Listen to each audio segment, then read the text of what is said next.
ایک مرتبہ سیدی غوث اعظم رضی اللہ تعالیٰ عنہ اہل بغداد کی نظر سے غائب ہو گئے. لوگوں نے معلوم کیا کہ کہاں گئے. دجلہ کی طرف پتہ چلا تشریف لے گئے ہیں. تلاش کرتے گئے, دیکھا کہ آپ پانی پر چل رہے ہیں اور مچھلیاں نکل نکل کر آپ کو سلام کر رہی ہیں, قدم چوم رہی ہیں. اسی اسنا میں ایک بڑی نفیس جائے نماز دیکھی کہ تخت سلیمانی کی طرح ہوا میں معلق ہو کر بچھ گئی. اتنے میں بہت سے لوگ آ کر جائے نماز کے گرد جمع ہو گئے. ظہر کا وقت تھا, تکبیر ہوئی, حضور امام ہوئے, نماز قائم ہوئی. جب آپ تکبیر کہتے تو حاملان عرش اٹھانے والے فرشتے آپ کے ساتھ تکبیر کہتے. جب آپ تسبیح پڑھتے تو ساتوں آسمان کے فرشتے آپ کے ساتھ تسبیح پڑھتے. اور جب سمع اللہ لمن حمدہ کہتے تو آپ کے لبوں سے سبز رنگ کا نور نکل کر آسمان کی طرف جاتا. کہانیاں, اتنی بڑی کہانی ہے. اور میرے بھائیوں, میں نے آپ لوگوں کو کئی بار بتایا کہ حضرت معاویہ رضی اللہ تعالیٰ عنہ جب حضرت عمر کے دور میں گورنر بنے تو رومن امپائر کے ساتھ جنگیں جاری رہتی تھیں. تو وہ سمندروں میں ان کی بہت بڑی یعنی آرمی موجود تھی, بڑے بڑے بحری جہاز تھے. تو حضرت معاویہ نے حضرت عمر کو خط لکھا کہ آپ مجھے اجازت دیں میں بھی ایک بحری بیڑا تیار کروں ان عیسائیوں کے ساتھ مقابلے کے لیے, ہمارے پاس بھی ریزروڈ اپنی نیوی ہونی چاہیے. اچھا, تو حضرت عمر فاروق رضی اللہ تعالیٰ نے اپنے یعنی سینئر صحابہ کو بلا کے مشورہ کیا کہ اس طرح یعنی جو شام کی طرف ہمیں یعنی بحری بیڑے کی ریکوائرمنٹ ہے. تو اس میں پھر مشورے میں چیز سامنے آئی کہ یہ اس وقت ظاہر لائف بورڈز اور جیکٹس تو نہیں ہوتی تھی. تو حضرت عمر کو یہ بتایا گیا کہ یہ ذہن میں رکھیے گا جب یہ بحری جہاز ڈوبتا ہے نا تو بندہ بچتا کوئی نہیں ہے. ظاہر اٹلانٹک کے اندر اگر آپ گر گئے ہیں تو وہ تو فریزنگ پوائنٹ ہے اس کا آلموسٹ پانی کا. آپ کو تیراکی بھی آتی ہو تو آپ زندہ نہیں رہ سکتے.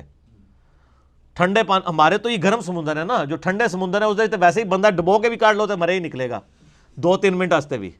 وہ سردی اتنی ہے, ہر چیز ظاہر دل بھی فریز ہو جاتا ہے.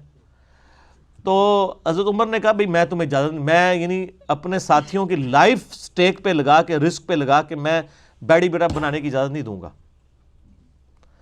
یعنی صحابہ کرام کے تو کہیں دماغ میں نہیں سن کہ بابے سمندر تو ٹور بھی لیندے نے. احمد انہوں ہی دسنا چاہ رہے ہیں کہ کتنی بڑی کہانی ہے. پھر حضرت عثمان کے دور میں دوبارہ سے ریکویسٹ کی گئی تو حضرت عثمان نے پھر ان کو اجازت دی اس حوالے سے کہ بحری بیڑا, پہلا بحری بیڑا پھر حضرت عثمان غنی رضی اللہ عنہ کے دور میں تیار ہوا ہے. اس کی میں نے انجینئرنگ کی ہے کہ صحابہ کرام علیہم رضوان ان کو تو یہ وہم بھی نہیں تھا کہ سمندر کے اوپر چلا جا سکتا ہے. سمندر کے اوپر آپ مسلح ڈال سکتے ہیں, سمندر کے اوپر گھوڑے چل سکتے ہیں. وہ کہتے ہیں بندے کے مروان لگے ہو, وہ کہتے ہیں بسم اللہ پڑھی تے پانی تے ٹرنا شروع کرتا. سر پانی چھڑ دو, میں تو ایتھے ایک نالے تو کوئی ٹور کے تہاڈا کوئی بزرگ دسے بسم اللہ پڑھ کے. بلکہ کئی بزرگوں کو تو تیراکی نہیں آتی ہوگی, ان کو تو آپ 8 فٹ پانی میں بھی ڈال دیں تو یہ زندہ نہیں باہر نکل سکتے. جس کو تیراکی نہ آتی ہو سر وہ 8 فٹ پانی میں بھی ڈوب جاتا ہے, اگر اس کا یعنی 6 فٹ یا 5.5 فٹ قد ہے. اس کو مارنے کے لیے وہ بھی کافی ہے. آپ نے ضروری نہیں کہ کسی بزرگ کو اڑا کے یا اس کو پانی میں غوطہ مروا کے بزرگ ڈکلیئر کرنا ہے. بزرگی کے کرائٹیریا نہیں ہے سر, یہ فیل ہو چکے ہیں سارے. اور پھر ایسے سے جھوٹ لکھے ہوئے ہیں کہ جی وہ امام شافعی رحمۃ اللہ علیہ کے پاس ایک یہودی آیا, اس نے کہا جی میں مناظرہ کرنا ہے تواڈے نال. انہوں نے کہا 1 منٹ رک جاؤ نا, مسلح جناب سمندر دے کنارے, اچھا سارے نماز بھی دریاواں دے کنارے تے سمندراں دے کنارے پڑھتے ہیں. ایویں جھوٹ ماریا امام شافعی اتنے. امام شافعی بھی زندہ ہوندے تے روندے انہاں نوں کہ کی اللہ بندے کہانیاں کرا رہے ہو میرے بارے. تو امام شافعی رحمۃ اللہ علیہ, اور لکھا ہوا جی اس ٹائم ان کی عمر 15 سال تھی. 15 سال عمر تھی تو انہوں نے یعنی مسلح جو ہے وہ جا کے سمندر کے اوپر جو ڈالا اور نماز پڑھنی شروع کر دی. اور پھر انہوں نے کہا ایتھے آ کے میرے نال مناظرہ کر. انہوں نے اتھے جناب کلمہ پڑھا, مسلمان ہو گیا. سبحان اللہ. یہ آپ کے ملک کے اندر ہی کہانی ہے, اور میں اللہ کا شکر ادا کرتا ہوں کہ آپ کے علماء کو انگریزی نہیں آتی اور گوروں کو اردو نہیں آتی.